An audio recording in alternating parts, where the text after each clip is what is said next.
I'm going to say a truth out loud. Black gay men absolutely do not feel seen by one another. We don't see each other. We don't feel seen. We don't feel heard. We don't feel safe. We don't feel protected. And the data shows. And the data that I'm speaking about specifically for me is the data of the conversations that I've been having since I've recently decided to start back dating. The data of the conversations with my client. Some of you know that I do a lot of spiritual counseling work. The conversations that I have with my friends and with my family.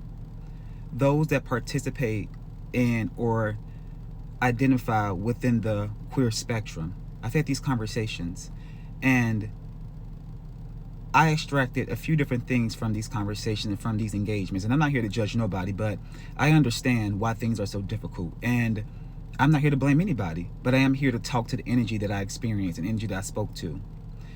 The first thing that I felt strongly just from the conversations, just from being in the energy of dating and having conversation with other gay men, is that there is a huge problem around soul fragmentation. And not a problem, but a lot of gay men are experiencing soul fragmentation, or you can say spirit fragmentation. What does that even actually means? It means the truest part of yourself, your soul, your spirit, what gives you your gifts, your powers, your abilities, what connects you to the divine, is no longer tethered to you. It's outside of you. When in theory, you have the ability to house it within your body.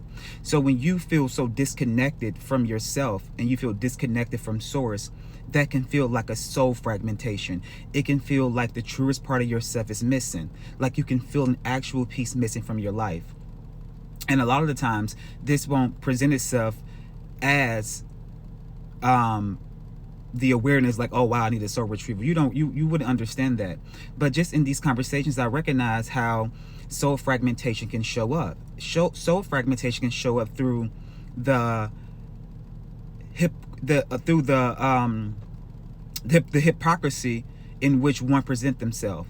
And so for me, based on my experience, I often run into men that are ready to be married, they're ready to have children, and they're ready to settle down and have this beautiful life. And when you begin to ask them about some of their dating experiences and about, how was their experience with other men, it's always the other guy that's the problem. It's always someone else that isn't ready. It's always someone else that's immature. And that was also the running theme, the running narrative that I heard a lot was a lot of these men are emotionally immature. Well, as I continue to speak to these men who deem themselves to be husband material already, I slowly recognize that they are in fact the very thing that they do not want. Do you understand?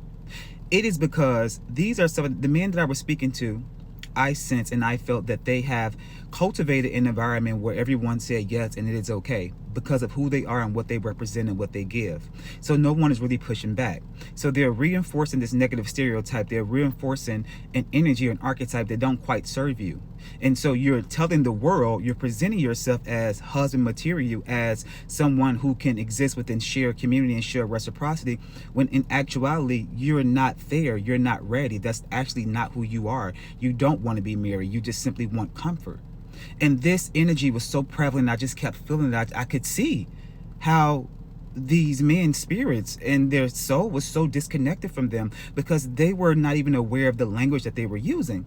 In one instance, they'll describe what they did not want, and then in the next instant, they will physically exhibit that to me. Again, no judgment, just awareness. And so I know that to be a complete separation from yourself. The solution, a soul retrieval.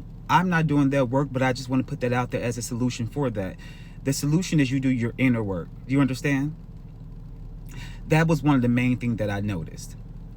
The second thing that I noticed is feathers up. And what I mean by feathers up in the Native American culture or in indigenous cultures, when your feathers up, that means it's time for war. Everyone that I was meeting, that I was speaking to, that I can see from a spiritual lens, all had their warriors around them. In fact, what I recognize is it was such a hard ladder for me to climb. I was up against so much because these men were so wounded. They were so on guard that they perceive everyone to look like that one person that destroyed them, that got over on them, that left them behind. And so they begin to assign this energy to everyone that they meet.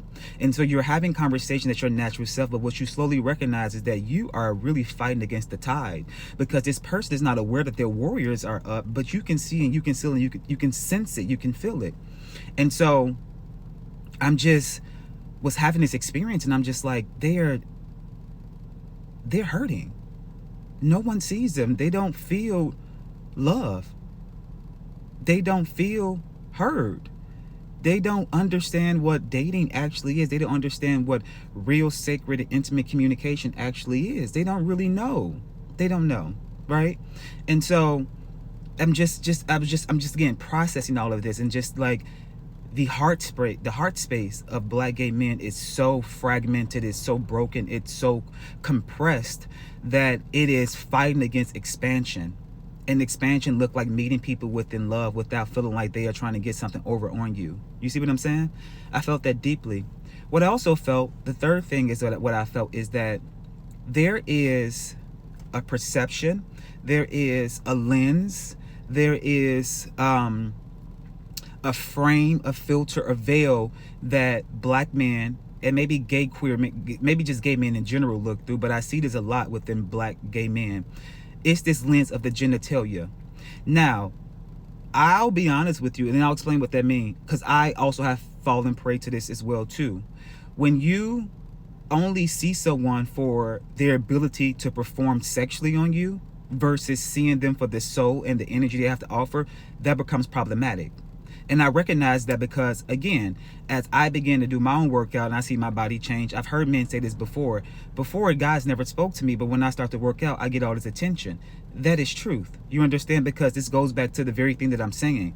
We affirm people around their genitalia, around their ability to perform what we perceive they're going to do to us. And that just knocks you out the race completely. And so many of us are using our sexual energy because we are men. It is so deep within us to just want to have sex. But if we don't sit down and really have a conversation with that energy and just say, I see that you're there, I appreciate that you're there, but you're blocking my ability to fully see this person for who they really are. And so again, in me having conversation and me understanding how to sort of circumvent certain conversations, I recognized that the genitalia was holding more presence than anything else, right? Because everything has become so overly sexualized. A lot of us has fallen into this. A lot of us have. Again, no judgment. Because desires are real, and it's important that we are touched and that we are in sacred and intimate space with people who can enjoy our bodies as much as we can enjoy theirs. But I recognize the value of the genitalia is more important than the soul and the spirit of the individual. And so I just want to go back, to what I was saying. The first problem is soul fragmentation, right? That's the one of the biggest issues. The second problem is this hypocrisy, the presentation of what you want, but you actually are not it. Okay. And this third thing is this celebration of the genitalia over the actual individual. These are major problems that I see, but these are problems that we can all fix. And so I say this to say, because the data shows and the narrative shows, even across social media, I say this to say that we can start anew. What I don't see is, and what I would like for Black gay men to do, queer men to do, is let's start asking deeper questions. Instead of how was your weekend, let's ask, what got you excited this weekend? What took up most of your attention this weekend? That's different, right? Because that is a soul level question, not a surface level question. You understand? Instead of what do you do, maybe you can ask, what solutions are you working on? What problems are you solving? Something along those lines. We have to get away from just the general small talk, because that creates the pathway to all the problems I just spoke about. But if we open ourselves up to deeper inquiry, right, without fear, without shame, without judgment, then I believe that we create a different cycle, a different frequency in terms of how we communicate with each other. So let's practice using different language with each other, right? Instead of, how are you feeling? Hey, how's your heart space today? What's on your heart space today?